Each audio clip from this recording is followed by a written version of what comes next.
Click the buttons. Click the buttons. Make the live go faster. What's up, everybody? Welcome to Aliens, the tabletop RPG. We are doing session 0 for season 2 of our delightful game. Welcome and thank you.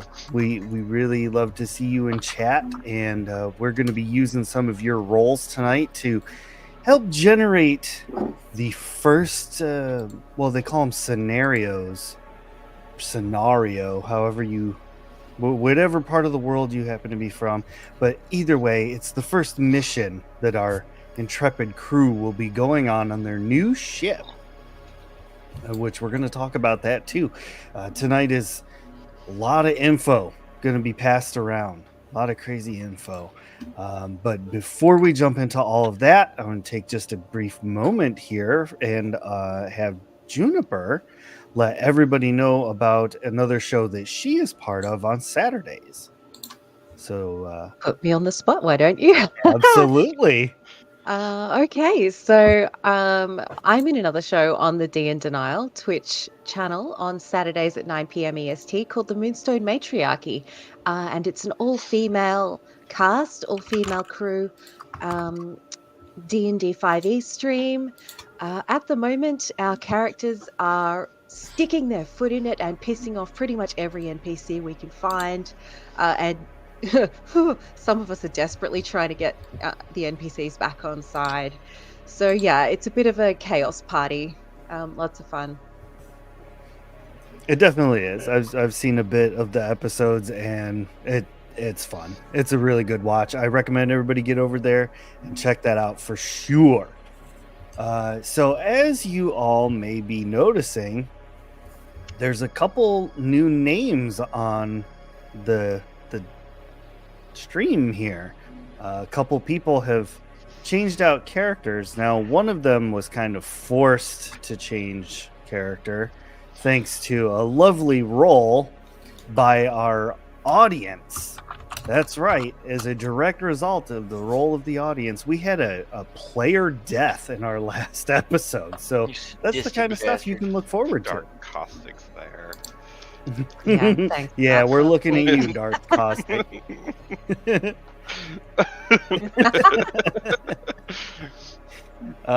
So thank you so much for tuning in to check this out. Let's get rolling. So the first thing I'd like to do is just kind of go around, and we're going to let everybody introduce their character, be it new or old, and just kind of it's been 2 years since you all have transitioned from the last ship. So if you could just kind of let me know a little bit about what your character has been doing in the past 2 years. So we're going to go alphabetically, and I think we'll start with Ash, who, if anybody can remember, was our exquisite pilot from the last ship, who actually saved the crew from quite a few astrological terrors. So, Ash, Anthony, welcome. I'm Anthony, playing Ash, and indeed I did some piloting and then disappeared, and did some piloting and disappeared. So Ash is taking last season hard. The last 2 years have been some trauma exploring as they take look for ever riskier and ever more profitable means of atoning. Okay, is there any specific example as to something you may have done in this last 2 years? May or may not have, stolen a couple of small ships, motorcycles, did some arms training. A lot better at a distance. That was quite the problem on the last ship. We only had, which was rightly so. I mean, how many people do you really need to know how to fire weapons in space? But yeah, there was a severe lack of that. More than you'd think. Well, I mean, this particular space is full of monsters that want to eat you, so. Shoot first, S second. Yeah. But yeah, it's great to have you back, Anthony. Hopefully, with us being on our first Sunday of the month schedule, that won't interfere, and we can have Ash around the whole time because he is a riot and a lot of fun to have around and a very damn good pilot. Thank you. Glad to be back. Next, we have a new character. Somebody new joins the fray. We Is that me? have Brooks, played by Matthew. Yeah, so my name is Matthew. I'm playing a new character. So from people that were here last season with Liam, after Kara's passing, they just could not bear to be traveling space anymore. So they went for just planet-side retirement, I guess you can call it. But if you're thinking of your funny, naive, gullible himbo, Brooks is the total opposite of what Liam was. They're an officer, for those who know a bit about the alien system. And Brooks is 5'10". They're androgynous. They go by any pronouns. They're very cold, very icy, very calculating.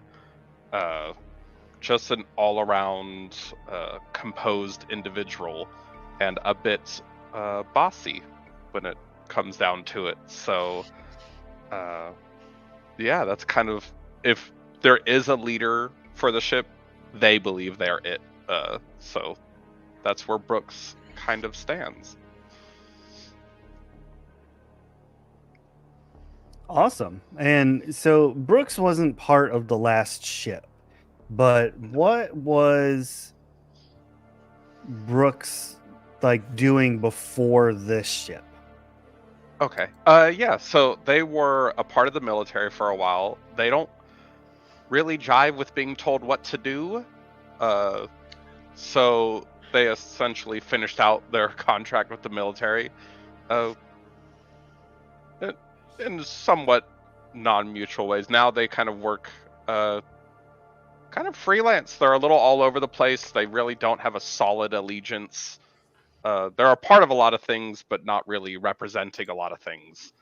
So that's kind of where they sit now. If they got a lot of irons in the fire, so to speak. A lot of different freelance work, gig working in space, if you could think about it that way. Okay, I can buy that. Buy that for $1. Well, that's awesome, and it sounds like a cool character, and I'm looking forward to seeing how that meshes with the rest of the group. Because from the people from last time and what I know about what's coming, it'll be interesting to say the least. Foreshadow. Well, Matthew, thank you very much for joining us again. I'm glad that you're back for season 2. This will be a ripping good time, I'm sure. Next up in our alphabetical list of characters, we have Deacon, the Lance Corporal. All right, my name is Tim. I'm playing Season 1 Survivor, Lance Corporal Deacon, which is one of his issues. He has survivor's guilt from what happened to Kara during the last season, and has since spent the last 2 years sort of palling around with Sarah and Ash on their new ship, basically playing bodyguard, if nothing else, protecting what family he does have left. Awesome. All right. Is there anything specific that Ash was doing in the last 2 years that maybe you want the peoples out there in the world to know about? Because I know we had talked briefly about a possibility of not necessarily being a colonial marine any longer. Yeah. Deacon no longer is a member of the Colonial Marines, but still goes by Lance Corporal because, once a Lance Corporal, always a Lance Corporal.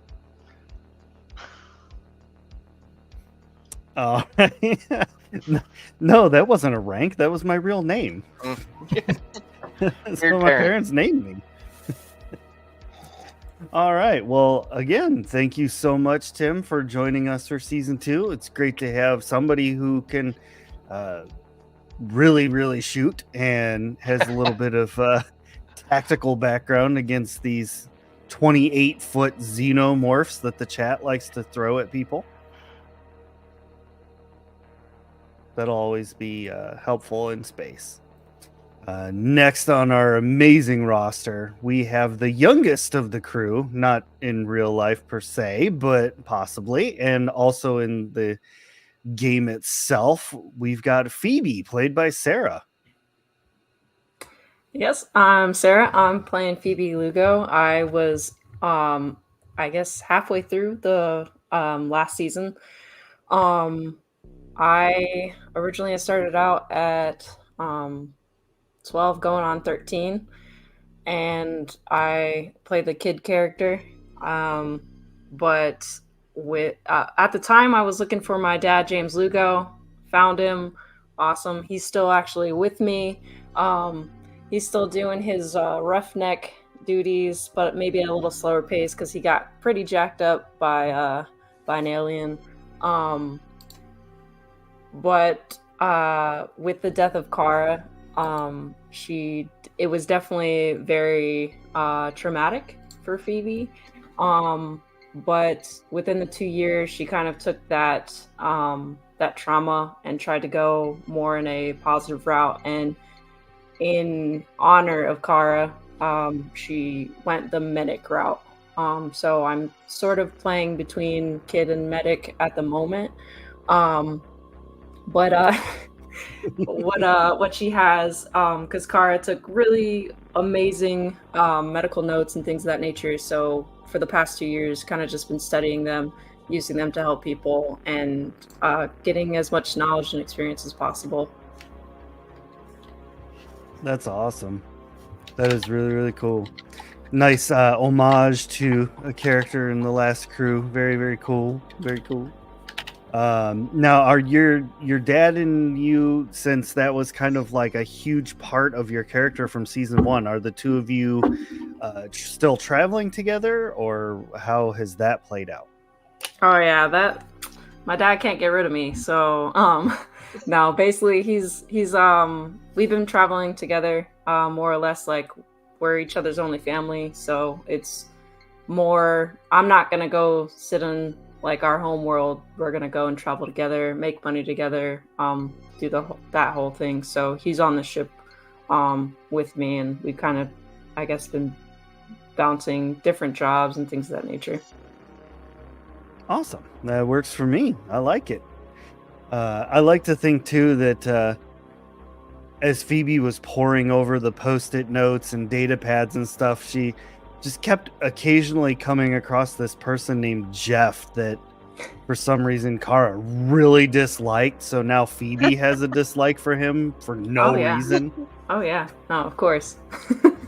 It's like, I don't know who this guy is, The but I don't margins like of a him. note is like the name Jeff with a dagger and some blood, just scrawled in the margins. Yeah, just like little doodles. Yeah. There's like one post-it note that it's written really heavy where it's just, fuck Jeff.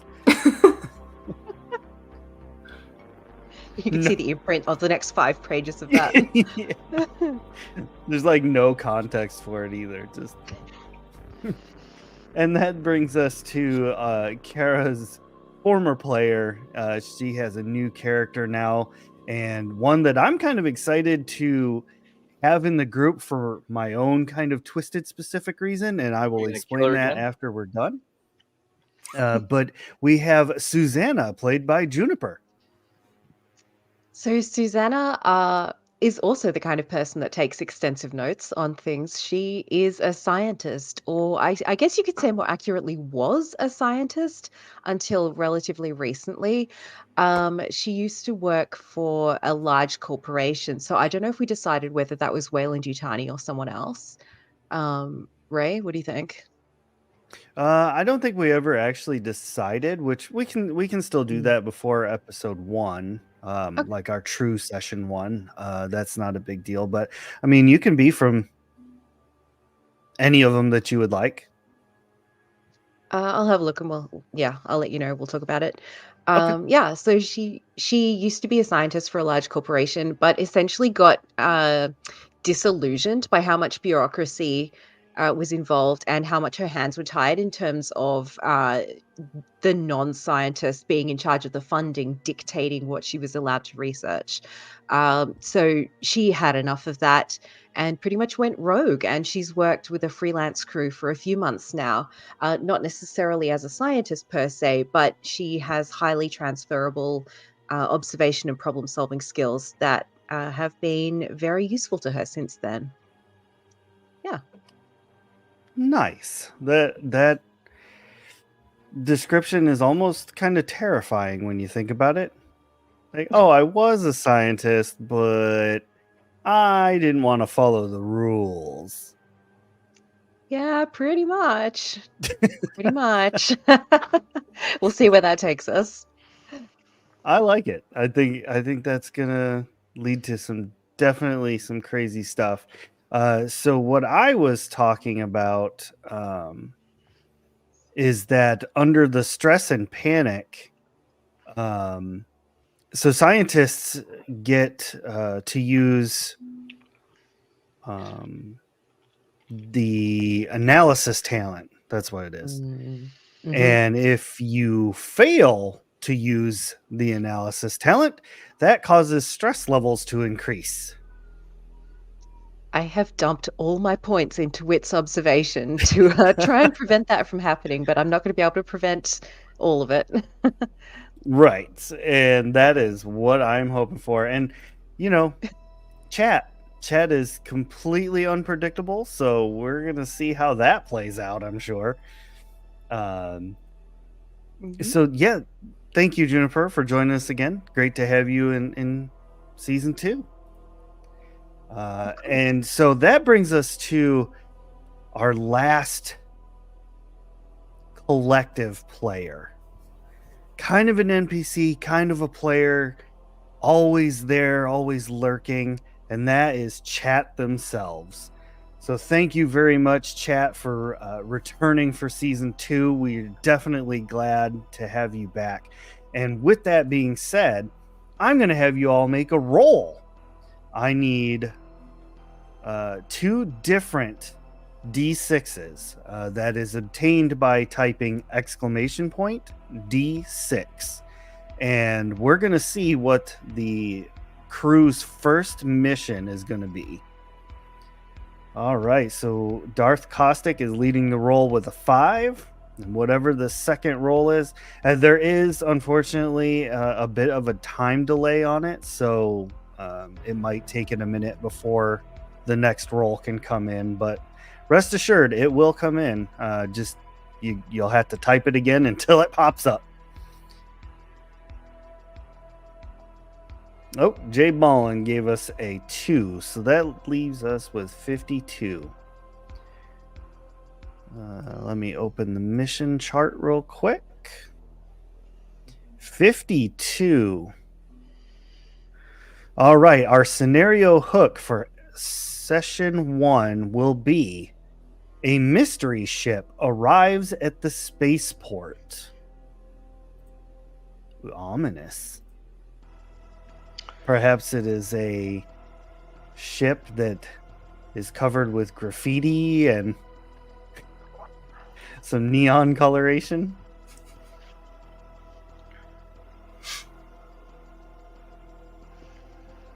I think it's under overlay. Let me see if I can put the picture of what the crew who have collectively come together to name, was it USCS On Tilt is the name of the crew's new ship. And I'm going to see if I can... That is what the new ship looks like. It is on its last legs, held together with bubble gum and hope, covered with graffiti, and ready to traverse the stars with any luck. So thank you, chat, for thank you, chat, for the first mission. that gives me something to build the entire first session off of.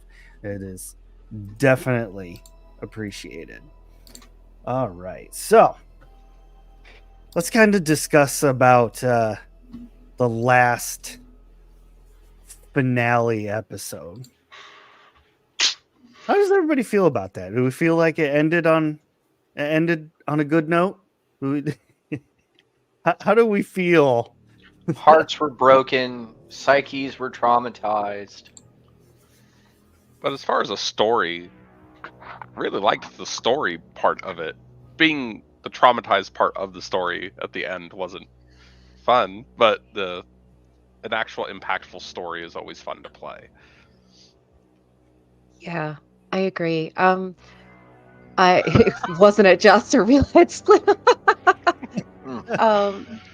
I felt that it very much played out like you would have seen it if it had been written as a movie or a TV show. It very much played out cinematically like that. And I felt that Kara had a very satisfying conclusion, honestly. She was trying to save someone that she deeply cared about. Yeah. I think I have instead ice of cream downstairs. yeah, it's like instead of Mr. Coffee, there's like a Mr. Ice Cream. Just all the soft serve you can get. It'll never be enough. It only kicks out fish flavor though.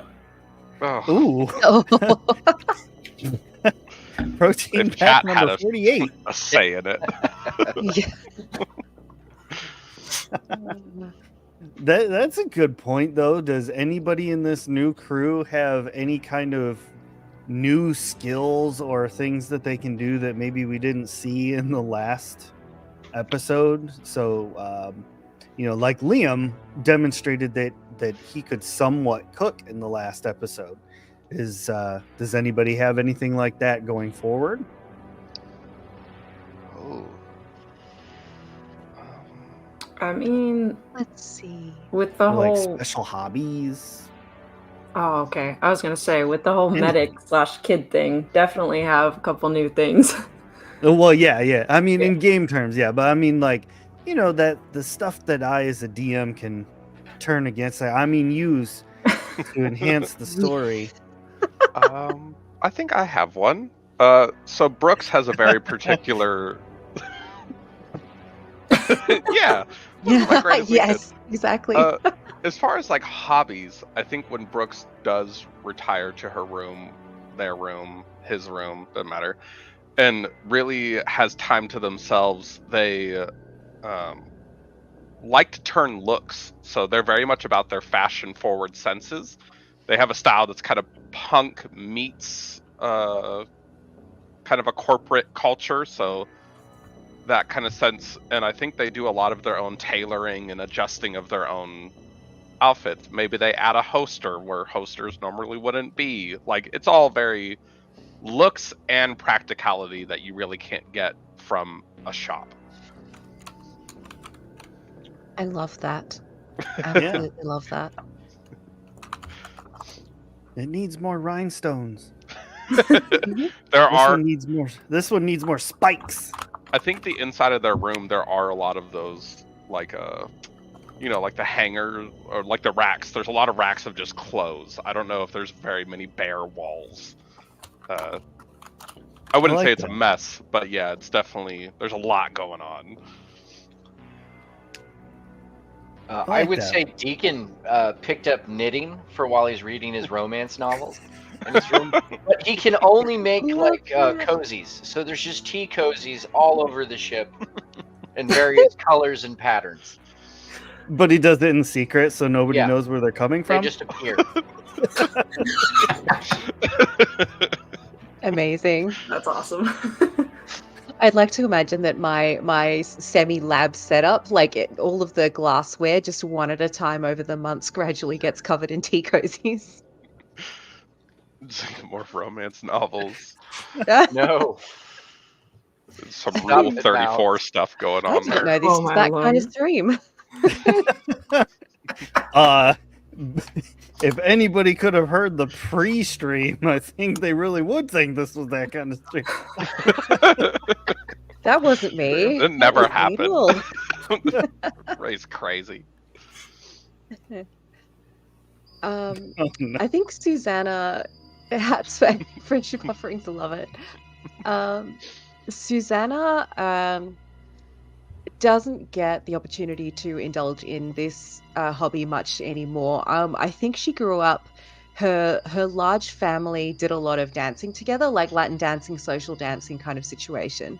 And she really hasn't had the opportunity recently to do that, but she does do a bit of samba by herself in her rooms when when she's got some downtime.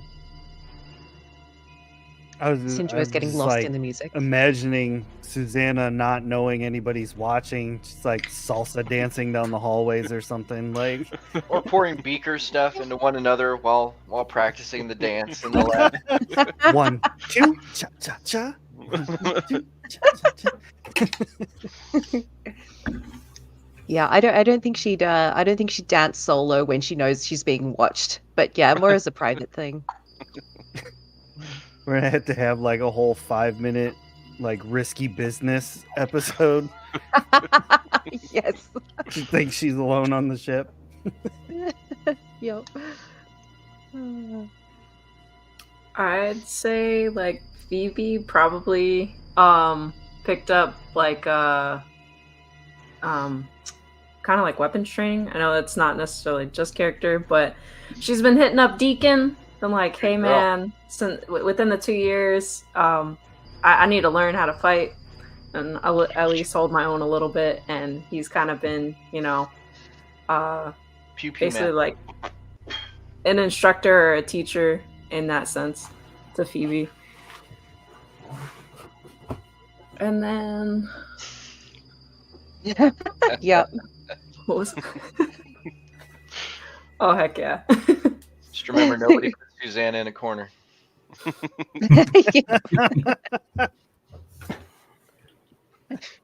Really, really, nobody does. You do not put Susanna in a corner. Like she's.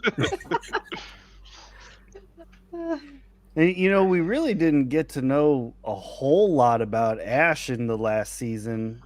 He spent a lot of time having to steer the ship out of danger. Does Ash have any kind of hobbies or anything like that in the backgrounds? Ash has picked up a couple of hobbies since the last time. On a ship, there's usually just kind of a big binder. It's got all kinds of charts in it, and different planets have different notes on it, color coding. Like Ash is plotting out a thing. There's a second binder that has all of the weird shit stories that you hear in the space travels of, hey, this planet's got a blah, blah, blah. Oh wow. And there's some correlation between those things. I like that. Yeah, that's Working more on that useful. personal memoir. Yeah. Do you think does it Personal go as far memoir, as battle plan, what's the difference? does it go as far as conspiracy theories, or is it like fully grounded in like where's Ash taken this? Oh, it's going everything, but anytime there's large monster creatures sounding, like that's where you see lots of notes. Does Ash believe space is flat? No, but my damn chair better be. Last one got blood on it. The universe is flat. I love it. I like that a lot. I like to imagine that like the book itself is one of those string boards somehow. Yep. Yep. I was imagining there was like a "there be monsters here" kind of, like cataloging, less manifesto, more cataloging. Yeah. Mhm. It's even written with a quill. Keeping it old school. And then, of course, no ship would be complete without the sixth or the most predominant NPC to ever grace any of the ships in an Alien, Mr. Coffee, who is still holding strong, putting out that pudding thick coffee for the crew to keep you energized and going. So you have that to look forward to. Refreshing. So I think that kind of brings it down and around and flippy floppy flues to the debut of our new intro. Ooh. So I think New is if better.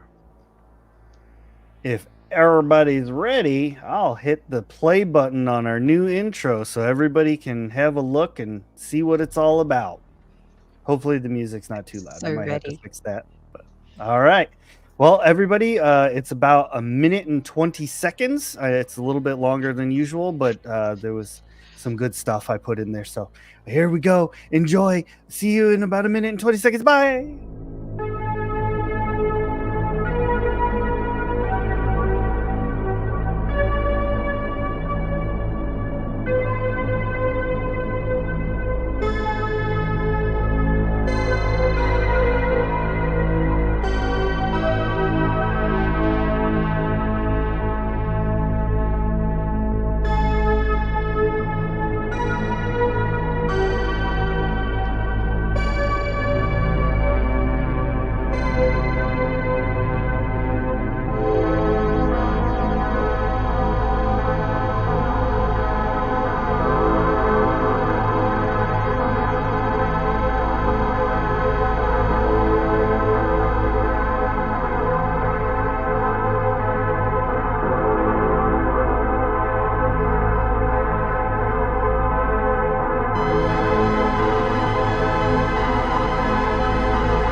There we have it. There's our new intro. That was awesome. Dark, ominous music. The some art that was provided to us by Rage Mouse. Super awesome. Everything about it was just chef's kiss. At least I think so.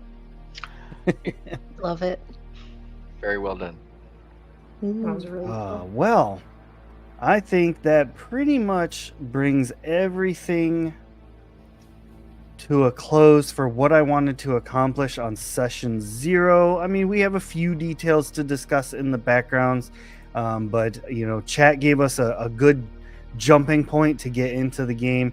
So what I am going to offer to all of the players here is a little bit of info from me to kind of help figure out where this is all starting. So, with that being said, every one of you, including not necessarily Phoebe, but Phoebe's father, James. received a communique from a strange benefactor named Darius Toten. He has requested that all of you join him in space dock on random planet that I haven't decided on yet. That he would like to invite you all personally to crew his ship. He will not be joining you, but he's heard very good things about each and every one of you and is offering you $4,000 every month to basically do like freelance missions for him, but you are also free to take any side missions that you would like. So he's going to provide fuel, and he's got the ship initially stocked up for you. It's it's got enough supplies on it to last you your first year. His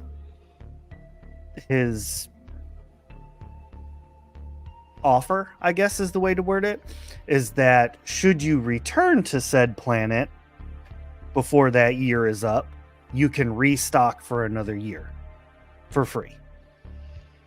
But it is understandable that it's possible you might be too far away. So you might have to handle that on your own. But you know, he's willing to make adjustments to pay to make that happen whenever those transmissions go back and forth. There are cryo beds for you all.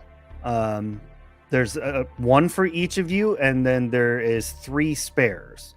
The ship itself is a old repurposed salvaging ship, so it does still have some of the salvaging equipment on it.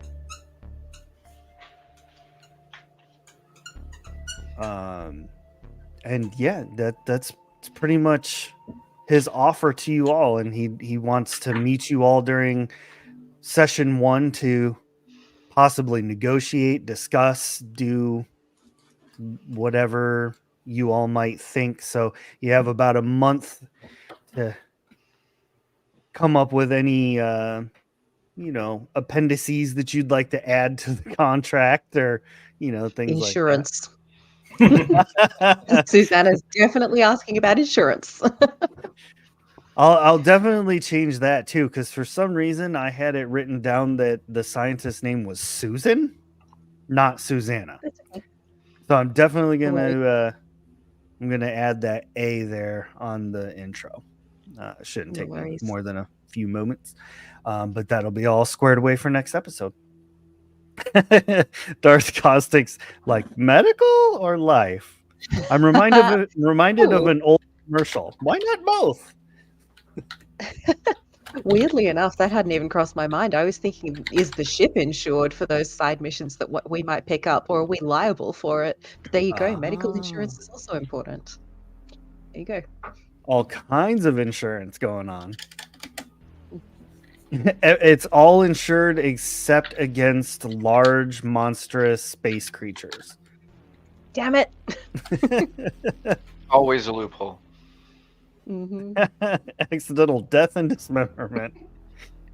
hmm Why is this contract read like The Hobbit?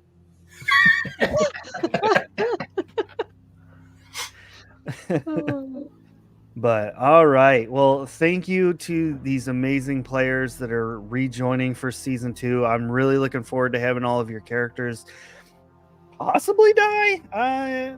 That's part of the game. It made it super interesting last time, but after that initial 10 minutes of oh crap, but it was super awesome, and I loved season 1. I'm sure that season 2 is going to be absolutely amazing as well.